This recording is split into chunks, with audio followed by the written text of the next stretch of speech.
আমরা কোথায় যাচ্ছি? আমরা ওই তো পুজোর সময় শরীর খারাপ ছিল, আমার কেনাকাটা কিছু করা হয়নি, সেই জন্য দিওয়ালিতে শপিং, দিওয়ালিতে ছেলেমেয়েকে নিয়ে শপিং করতে যাচ্ছি। তো চলুন আমরা আজকে একটু শপিং করতে যাচ্ছি। আমার সেরকম করে কিছু নেওয়ার নেই, ডিপেন্ড করছে পছন্দ হলে তাই। তো এই যে ভাইয়ের জন্য একটু নেওয়ার আছে, ওর তো দুদিন যায় না, জামা কাপড় ছোট হয়ে যাচ্ছে, তো সব জামা ছোট হয়ে গেছে, তো কিছু নতুন জামা নেওয়া আছে। তো চলুন ওখানে গিয়ে দেখাচ্ছি কি পছন্দ হচ্ছে কি পছন্দ হচ্ছে না। একটা জিনিস দেখাচ্ছি, আমরা যেরকম দেখেছি যে বন বাজারে ওই কচু গাছ, মান কচু গাছ এইসব হয়ে থাকে, তো এখানে তো দেখছি যে ডিজাইন করার জন্য করে রেখেছে। এই যে গেটে ঢুকতেই দুই ধারে দেখছি এরকম ভাবে সুন্দর করে সাজিয়ে কচু গাছ ওগুলো হয়ে আছে। ওখানে যেরকম পুজোটা আমরা ফিল করতে পারি, এখানে সেরকম দিওয়ালি বা গণপতিটা আমরা ফিল করতে পারি। দিওয়ালির সময় এলে আকাশে একটা আলাদা গন্ধ থাকে, দিওয়ালির একটা হ্যাপিনেস, ভালো লাগা, সবকিছু। তো বলে না জায়গা বিশেষে সবকিছু ফিল করা যায়, তো এটা অনেকটা সেম।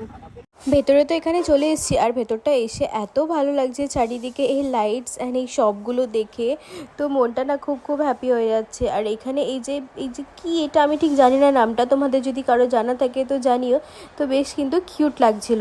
তো পাশেই এখানে একটা ব্যাগের শপ দেখতে পেলাম, তো ব্যাগগুলো তো একদম নজর কাড়ার মতো, এত দারুণ লাগছে ব্যাগগুলো। ঠিক আমার যেই টাইপের ব্যাগস পছন্দ সেরকমই ব্যাগস এখানে ছিল।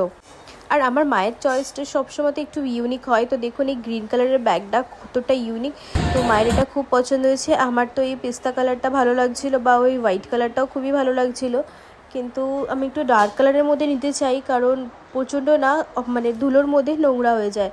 তো এই বটল গ্রিনটা তো বেশ লাগছিল। তো এই যে দেখুন এর ভেতরে এইখান দিয়ে একটা জায়গা আছে, আর আবার এখান দিয়েও খোলা যায়। তো আমার কিন্তু এই স্টাইলটা খুবই ভালো লাগলো। কিন্তু স্টাইলটা ভালো লাগলে কি হবে, দামটা শুনে না মুখটা ঘুরিয়ে আমি চলেই এলাম। ওই গ্রিন কালারের ব্যাগটার দাম ছিল 3,500, বাপরে। তো অন্যদিকে আর না তাকিয়ে সোজা যেই কাজের জন্য এসেছি সেই কাজের দিকেই চলে এলাম। তবে অন্যদিকে তাকাবো না যেমন বলছিলাম ঠিকই, কিন্তু এই যে এসেই প্রথমে আগে আমার জুতোর জন্য দেখছিলাম, তো আমাকে মা আবার ঘুরিয়ে দিল, তো আমার মোড়টা ঘুরে আবার অন্যদিকে চলে যাচ্ছে। তো ভাবছিলাম যে কোথায় যাব, তো কোথায় গেলে একটু রেগুলার ওয়্যারের জন্য ভালো ভালো জামা কাপড় পাবো। এখানে তো এসে দেখছি দোকানই খালি হয়ে গেছে। তো যাই হোক, সব দোকান এখানে পেরিয়ে স্যালন वगैरह পেরিয়ে সব কিছু এখানে ভাবলাম যে একটু ম্যাক্সে চলে আসি, কারণ শুনেছি যে ম্যাক্সে না রেগুলার ওয়্যার ভালোই পাওয়া যায়, বা সামারে এসে আমি আগে নিয়েও ছিলাম। কিন্তু আমার কাছে সবথেকে বোরিং এই যে এসে ছেলেদের জামাগুলোকে দেখতে হবে, মেয়েদের জামাগুলোকে ছেড়ে। তো আমার না একদমই ধৈর্য হচ্ছিল না যে মেয়েদের জামাগুলো না দেখে ছেলেদের জামাগুলো দেখবো। তো আমি তো মাকে বললাম তুমি এইদিকে দেখো, আমি যাচ্ছি আমার ওই দিকে। তো আমি দেরি না করে চট করে এখানে লেডিস সেকশনের দিকে চলে এসেছি। আর এখানে কিছু জামা তো আমার পছন্দ হয়েছে, তবে খুব একটা আমার ভালো লাগছিল না, যেহেতু এখন দিওয়ালির সময়, তো একটু ব্রাইট কালার বা একটু গ্লিটারি বেশি ভালো লাগবে। আর এগুলো না খুব সিম্পল ছিল। আর যে হারে মোটা হয়েছি মনে তো হচ্ছে না কিছু জামা আমার ফিট হবে বলে আর ভালো লাগবে বলে। ভাইয়ের সাথে ওইদিকে আছে, আমি তো এই পাশে চলে এসেছি। আর অলরেডি দুটো জিনিস পছন্দ হয়ে গেছে, তুলে নিয়েছি। তো এখানে হুডি বেশ ভালো ভালো এসেছে, কিন্তু এখানে তো শীত পড়ে না, তো নিয়ে কোনো লাভ নেই। এই দুটোই ডেনিমের জিনিস পছন্দ হয়েছে, তো দেখি।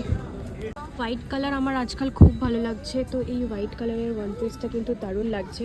হোয়াইট অ্যাকচুয়ালি সবসময় পরা যায়, যে কোনো অকেশনে, যে কোনো কিছুতে। তো এইদিকে হিরোর এন্ট্রি হচ্ছে, এক এক করে জামা পরে ট্রায়াল করে দেখাচ্ছে। তো এই তিনটেই আমরা নিয়ে নিয়েছি, এই তিনটেই কিন্তু বেশ ভালো লাগছিল। এই ড্রেসগুলো কিন্তু খুব কিউট কিউট। মানো, হ্যাঁ ভালো লাগছে, খুব সুন্দর লাগছে।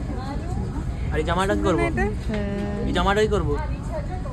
তোমরা যারা আমার রেগুলার ভিডিও দেখো, দেখি তো বলতে পারো কিনা যে আমি ওই যে লাল সোয়েটারটা কার জন্য দেখছিলাম। তো এই শপিং তো ডান। তোমরা যদি জানতে চাও যে আমি কী ড্রেস কিনেছি, আমাকে কমেন্টে বলো, আমি কিন্তু দেখিয়ে দেবো। ভীষণ জোরে খিদে পেয়ে গেছে, আর তাড়াতাড়ি করে বাইরে বেরিয়ে, তো বাইরেটা এত দারুণ সুন্দর লাগছে। আমরা তো দিনের আলোতে এসেছিলাম, তাই তখন না দেখতে পাইনি, আর এখন এই যে লাইটিংয়ে পুরো ভরে গেছে। তো প্রচণ্ড তো খিদে পেয়ে গেছে, আর সামনে এখানে ফুড কোর্ট আছে। তো ভাবছিলাম যে কি খাবো, মায়ের ইচ্ছা হচ্ছে এখন ধোসা খেতে। এখানে গার্ডেনটাই কিন্তু বেশ লাগছে, তো এখানে কিছুক্ষণ বসে একটু সময় কাটাবো, আর তারপরে মা যেটা বলছে সেটা খেয়ে নিয়ে তারপরে এবারে বাড়ির দিকে রওনা দেবো।